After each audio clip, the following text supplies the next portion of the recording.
Kelowna, BC is one of the fastest growing cities in Canada and a world-renowned tourist destination committed to the value of public art and animated urban spaces as a way to foster curiosity and creativity and connection.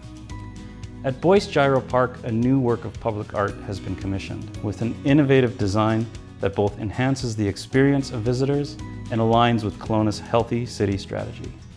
Horizon is a 40-foot long sculpture in the shape of a window. There are 35 panels of dichroic switch glass. It reflects and refracts different colors and is always changing depending on your point of view. Now in this sculpture, there is a corresponding sensor for each pane of glass, and as you walk, run, cycle, stroll in front of the artwork, the window will go clear just for you.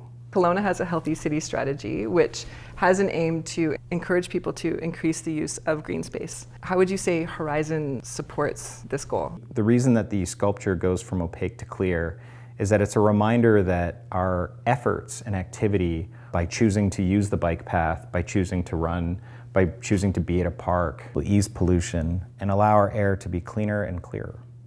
The city has been part of this community initiative called Imagine Kelowna, which is a vision that showcases our goals and principles for the years to come.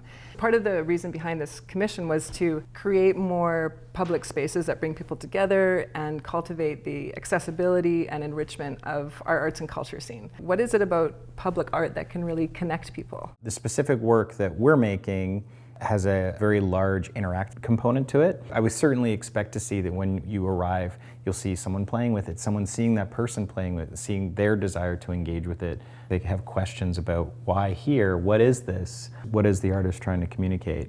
By simply putting a question out there, you've created a moment of engagement. I think that how a public park is exercise for the body, public art is exercise for the mind. And you've created artwork for cities all over the world. What has it been like doing this project with the people of Kelowna? Oh, it's been amazing. On this project, we had the opportunity to work with Crown West Steel. They've brought their full enthusiasm to the project and pride because they know it's something that's being built here for here. Kelowna is where I decided I'm going to retire. It's beautiful here, and the people of Kelowna have just been huge, generous partners in this project.